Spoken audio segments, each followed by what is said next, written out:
Hello and welcome to February's virtual information session for aspiring candidates hosted by Edmonton Elections. My name is Chris Hayward, Project Lead with the Elections Office, and joining me again today is Aileen Giesbrecht, Returning Officer and City Clerk with the City of Edmonton. Hello, Aileen. Hi, good afternoon, Chris. At this time, we acknowledge that we're on the traditional land of Treaty 6 territory and a traditional Métis homeland of Region 4. We acknowledge the diverse Indigenous peoples whose ancestors' footsteps have marked this territory for centuries, from First Nations, Métis, Inuit, and now settlers from around the world. Turning to today's session, we're going to take a slightly different approach to how we share information today. Previously, we've shared a lot of context on legislative requirements and some process pieces from an Edmonton elections perspective. What we're going to do today is have a briefer presentation where we'll touch on campaign contributions, and then most of the session will be dedicated to an FAQ. So we'll respond to some questions and inquiries that have come in the last few weeks since we met last. We'll touch, as you see on the screen, on third-party advertisers and on the nomination process for aspiring candidates. We'll also be receiving new questions and come to those at the end of the session. So if you have something you'd like to ask about, please do email us at elections@edmonton.ca. And a reminder that all of the other sessions we've done so far are available for you to watch on edmonton.ca/elections in the For Candidates section. And with that, I'll turn it over to Aileen. Thank you, Chris, and good afternoon to everybody that's listening to our February Aspiring Candidate session. So as Chris said, we're going to have a slightly shorter presentation today, and the topics that we're focusing on are really based on the questions and inquiries that we're having either from aspiring candidates emailing us or giving us a call, or some of the information and questions that we're getting when aspiring candidates are actually coming down to City Hall and filing their papers. So with that, we're going to jump right into campaign contributions and the money side of things. So as we've talked about before, a lot of the rules have changed for the 2021 election in comparison to the 2017 municipal general election. So just to be really clear, contributions are something that are given to your individual campaign, to your candidacy. So it could be money, it could be cash, check, or some people have asked if you can take a transfer. You absolutely can. Or it could be the use of property or a gift of a service, whether that's in kind or it's got a dedicated monetary value for it. The people that can gift these services to you, or the use of the property or the cash donations, those have to be individuals, and those individuals have to be resident within Alberta. They're the only ones that are eligible to contribute to your campaign. So as we've talked about before, if you've got family members in other parts of Canada, they're really excited that you're running in the general election and they want to send you a donation. It's very kind of them, but we're going to suggest to you that you should make sure you're very familiar with the Local Authorities Election Act, and it's only those who are resident in Alberta that are able to commit funds, services, or other gifts to your campaign. So again, we've talked about it being individuals. There is a limit to what an individual can contribute to your campaign. So the campaign period is from January 1st all the way up until the end of this calendar year. It is during that time period that you can gather in your contributions. The limit is $5,000. There is no limit to the number, however, of candidates that individuals can support. So it's very possible that I'll just use Chris, I'll use you as an example, and you've decided to support all of the candidates running in the school division, the Catholic school division, and you want to support all the people running for the trustee nominations. You're able to support each of their candidacies up to $5,000. The other point I want to make is just because somebody has offered to make a contribution to your campaign, you're not obliged to accept that contribution. It is completely up to you and your team if you want to accept that contribution. And if you're in the position where you want to self-finance or contribute your own money to your campaign, the limit for you to make that contribution is $10,000. So individuals can give you up to $5,000. You can do a one-time contribution of up to $10,000. So that's just a quick summary of the contribution section. And another piece that we've had quite a few questions coming in is we've had over 35 people file their nominations and have them accepted by ourselves. So all this information, again, is on our website. The official candidate list is on our website. That's where you can go for information. But one of the questions is about, what do I have to give receipts for and what do I have to keep receipts for? So there's two things in the Local Authority Election Act that you need to be very mindful of. You need to provide a receipt for every contribution you accept. So whether that's a gift, service, or it's a cash contribution, you need to provide a receipt, as well as we do have campaigns that are live now, and you need to keep receipts for all of the expenses that you have incurred. So those are the two documents or two receipts that you need to start keeping track of. We've also had questions about what needs to be on the receipts when you're providing those out to your contributors. You need to include your name, the name of the campaign, the name of the contributor. And again, friendly reminder, the only people that can contribute to your campaign are individuals, not corporations, not charities, not trade unions or employee associations, but individuals. You also need to include the amount or the value of the contribution. If it's a service in kind, what's that value? And then you need to be very specific on the type of the contribution. Those receipts do not get provided to us at Edmonton Elections, but all of this information is going to be very important when you go to pull together your campaign disclosure statement. And Chris, when are the campaign disclosure statements due to us by? March the 1st of next year. Great. Thank you. One other slide that we wanted to spend a little bit of time in is we've had a few people call us and say, somebody's hosting a fundraising event for me. There's a sponsorship opportunity. How do I figure out who gets receipts? What's the receipt value? What's the formula that I have to use? So there are a few examples that are laid out in the Local Authorities Election Act. There's also new guidelines that are on the Municipal Affairs website, but we just want to spend a couple of minutes walking through how you figure out how you issue a receipt and who gets that receipt. So you're having a fundraising event. One option is for you to determine the difference between the cost of the ticket and the value of the goods or the service that's been available to the attendee. So that's one option. The other option, I'm going to walk you through a couple of examples. So let's pretend Chris is a candidate. He's hosting a fundraising event. I've bought a ticket. It's $50. I then have a decision to make because it's $50 or less. Do I actually want a contribution receipt for my portion of that $50 that's deemed the contribution, not just the expense portion? So I've decided I do want a receipt from Chris. I buy the $50 ticket. 50% of the cost of that ticket is considered an expense. Therefore, Chris has to give me a receipt for the remaining balance, which is 50%, which is the $25. So there's certain rules that are for the $50 or less tickets. Question one, do you want a receipt as the contributor? If so, it is the responsibility of the candidate to figure out what the value of that contribution is. And if it's a ticket $50 or less, 50% of that is going to be your contribution receipt value. The next example is if it's $50 and a penny up to $100, so a different value of ticket, up to $25 of that could be the expense. The balance of that then, so let's say it's a $100 ticket I buy to go to Chris's event, $25 of that is an expense. I'm now going to get a receipt for $75. Because the ticket that I purchased was over $50, Chris has to give me a receipt. So there's no discretion in that regard. Third example, there's another fundraising event. I bought another ticket to one of Chris's events, and I bought a ticket and it's $200, let's pretend.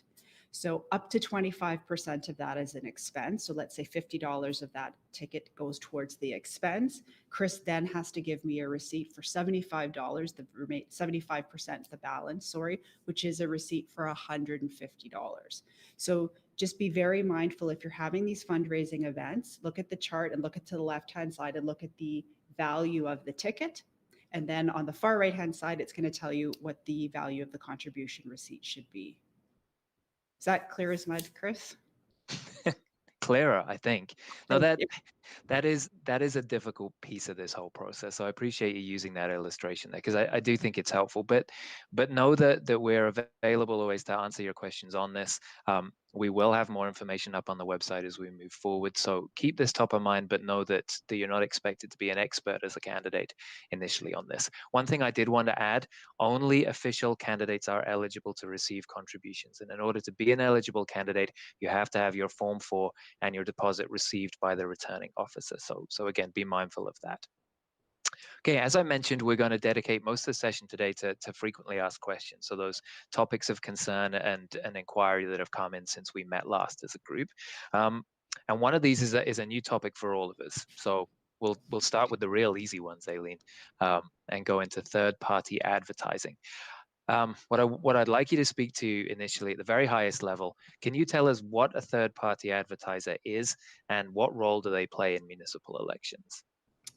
Okay, so third-party advertisers, or TPAs as some people are referring them to, this is a new element into the municipal election. So we haven't had to deal with this before.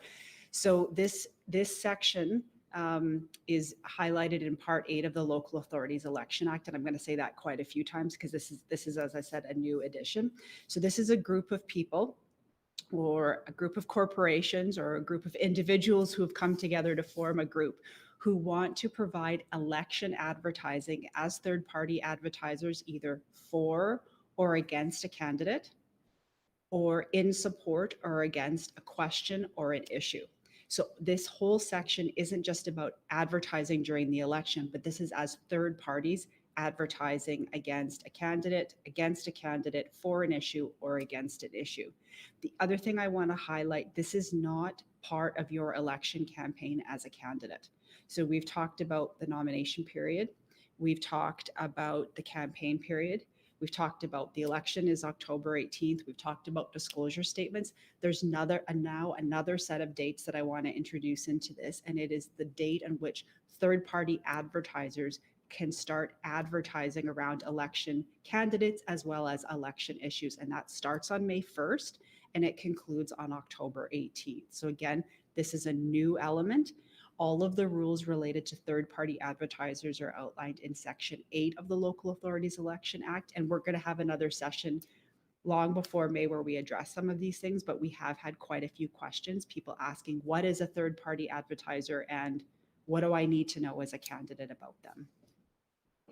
Okay, thank you. So I know as a candidate then that third-party advertisers aren't going to be active until at least May the 1st, but ahead of time, I learned that there's one group who intends to support my campaign. Is there anything that I need to do as a candidate in that regard? Fair question. So if somebody approaches you and they say they're talking about considering putting together a group of third-party advertisers to support you or against you or an issue, as I've talked about, if you become aware of this, you need to mention to them that they need to go and become familiar with the rules again in Part 8 of the Local Authorities Election Act. So your candidacy and everything to do with your financial contributions and the rules around running your campaign are in Part 5.1 of the Act. Part 8 is related to the third-party advertisers, and the rules are very separate and they are very, very different groups. And it's important that there isn't collusion or opportunities are explored to leverage the flexibility around third-party advertisers. The rules around getting campaign contributions are for individuals. Corporations or organizations or groups of people who want to put together their own election advertising, again, to support or to campaign against your candidacy, they have to do so as third-party advertisers. There's specific rules around what they can and can't do, their registration process. That's very different from you as a candidate filing your nomination papers, issuing receipts for your campaign contributions, and tracking of your own expenses. So again, to be really, really clear, if you become aware of a third-party advertising wanting to support your campaign, please refer them to Part 8 of the Act. And then there's going to be more information on our website and how to register with the provincial registrar if that is applicable to the third party. But we'll go into all of that at a session in the future, Chris. Okay, so more information on that to come. Thank you.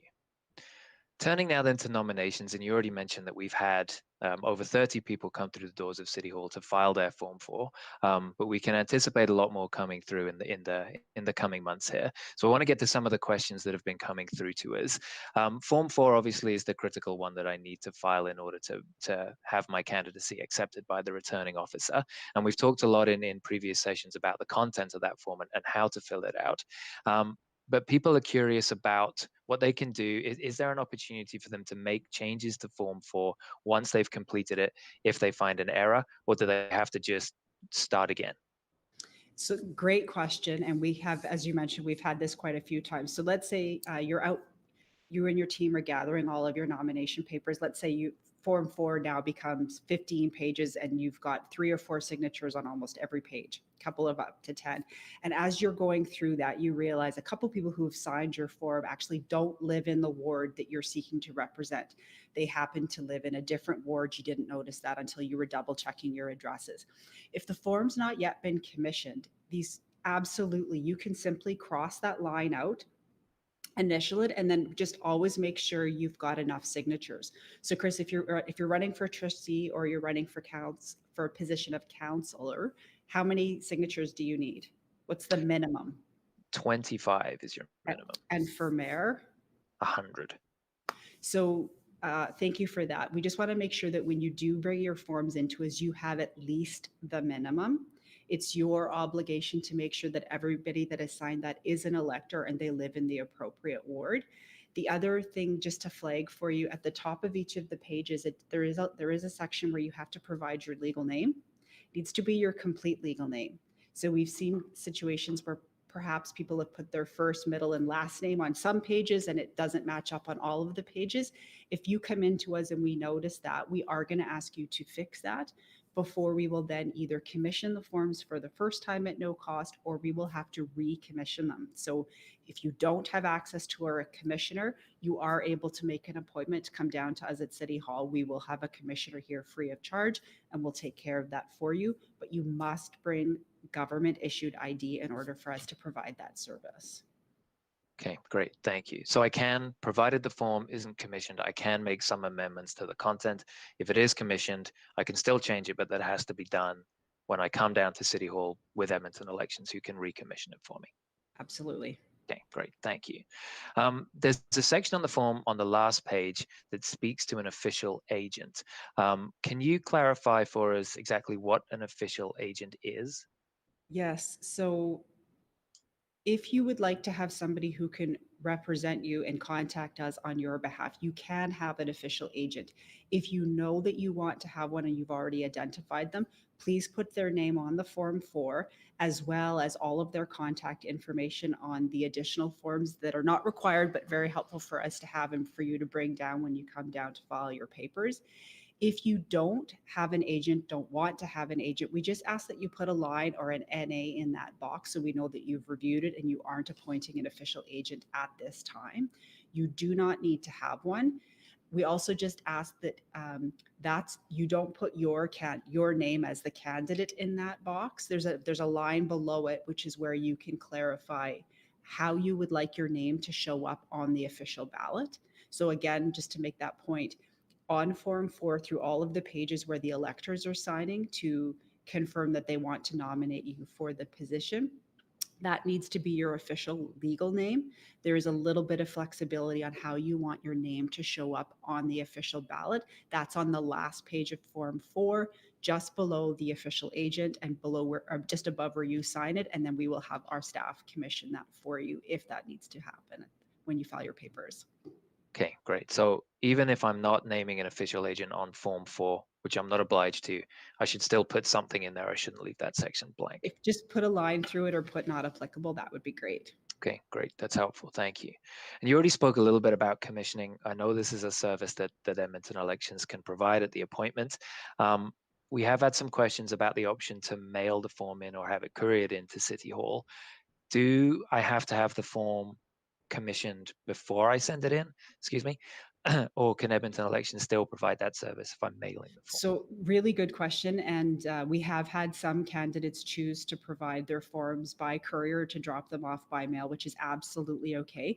We just ask that you make sure that the forms are completed correctly, where your legal name, you've got the right signatures. You do have to have those forms commissioned before you have provided them to us. You also need to make sure that you provide your deposit, either by certified check or money order. Or you can pay, or you can provide that electronically.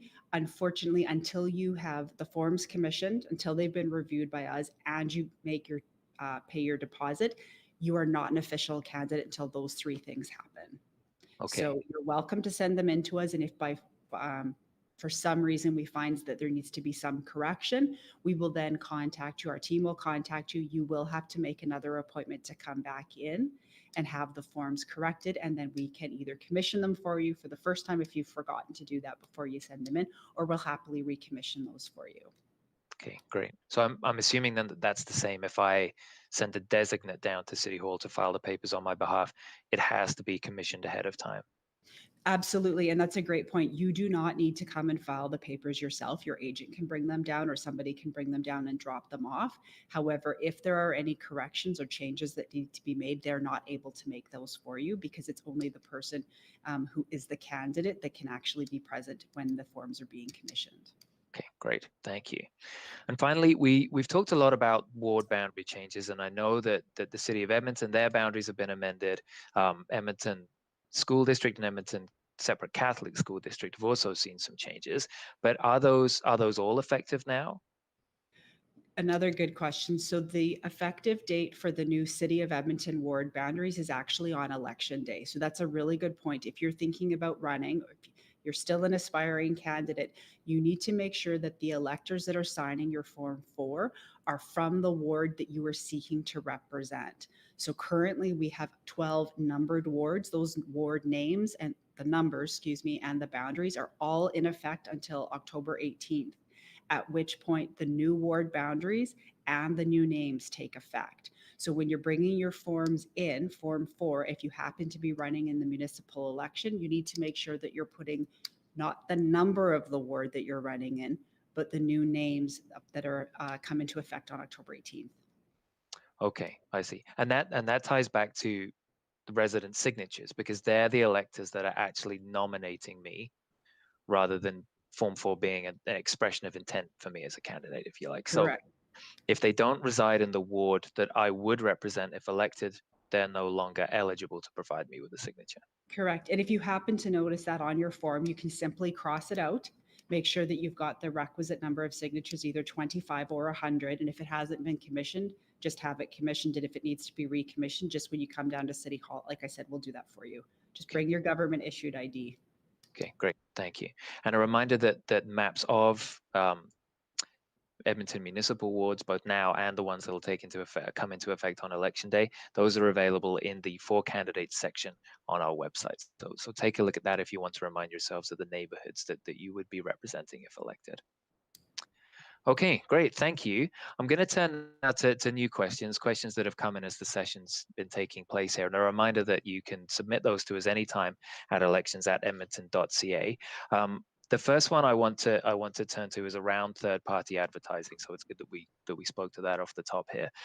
You mentioned the election advertising period and how that applies to third-party advertisers, but does it also apply to me as a candidate as well? So regarding advertising your candidacy, the first thing you have to consider is, are you an official candidate? So you're allowed to talk about that you want to run, but you're not supposed to be representing yourself as an official candidate until you've filed your papers with us, paid your deposit, had the forms accepted by ourselves, and you do get that notification from Edmonton Elections that you are now an official candidate. You are able to talk about your campaign platform. Once you're an official candidate, you are not bound by the May 1st deadline. The May 1st deadline, from May 1st up until October 18th, that is about the third-party advertising election campaign period. That's very different than the campaigning that is associated with your individual campaigns. Okay, good to have that distinction. Thank you. I think, just looking at the clock, I think we only have time for one more, but I do want to get to this one because it's come in today and over the course of the weeks here. I'm an active member of my community, but I want to be I'm an aspiring candidate as well. So I have positions on the boards of a number of different community organizations. My community league, for example, a local sports group. Does that in any way impact my eligibility as a candidate?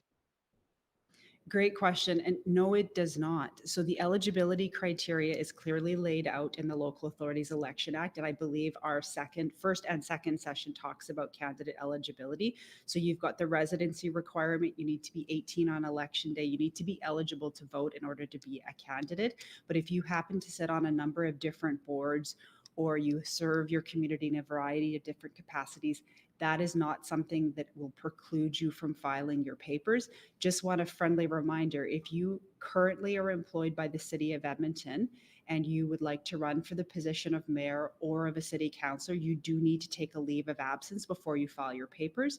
If you were employed by one of the two school districts and you're choosing to run in your respective trustee races, you also need to take a leave of absence. And those questions are really best directed to the organizations that you're working with, and they can help you work through that process. Okay, great. Thank you. So some eligibility pieces to be mindful of, and those can all be found in the Act. But my involvement in community organizations isn't one of them. No. Okay, good to know. Thank you. I do think we have to leave it there for questions. Thank you to those of you that have submitted those. Again, you can submit them to us at any point. We do respond to every email that we receive. And the address again is elections@edmonton.ca. There are also a number of other ways that you can stay updated. Check our website regularly, edmonton.ca/elections. That's the hub for content for candidates. The For Candidates section has a lot of information on forms, processes, maps, as we already mentioned. So do make sure that you're checking there regularly. You can also follow us on Twitter @EDM Elections and sign up to receive the e-newsletter for aspiring candidates. The sign-up form is located on our webpage. We'll also be continuing with these virtual information sessions as we move closer to Election Day, shifting to different focuses and topics.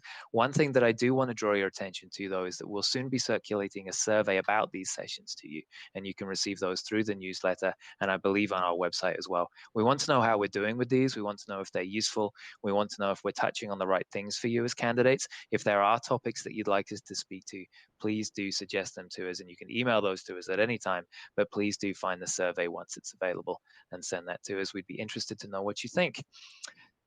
So I'll wrap up then by once again thanking you for your interest and your involvement in the elections process. And on behalf of Aileen and myself, we hope to see you again very soon.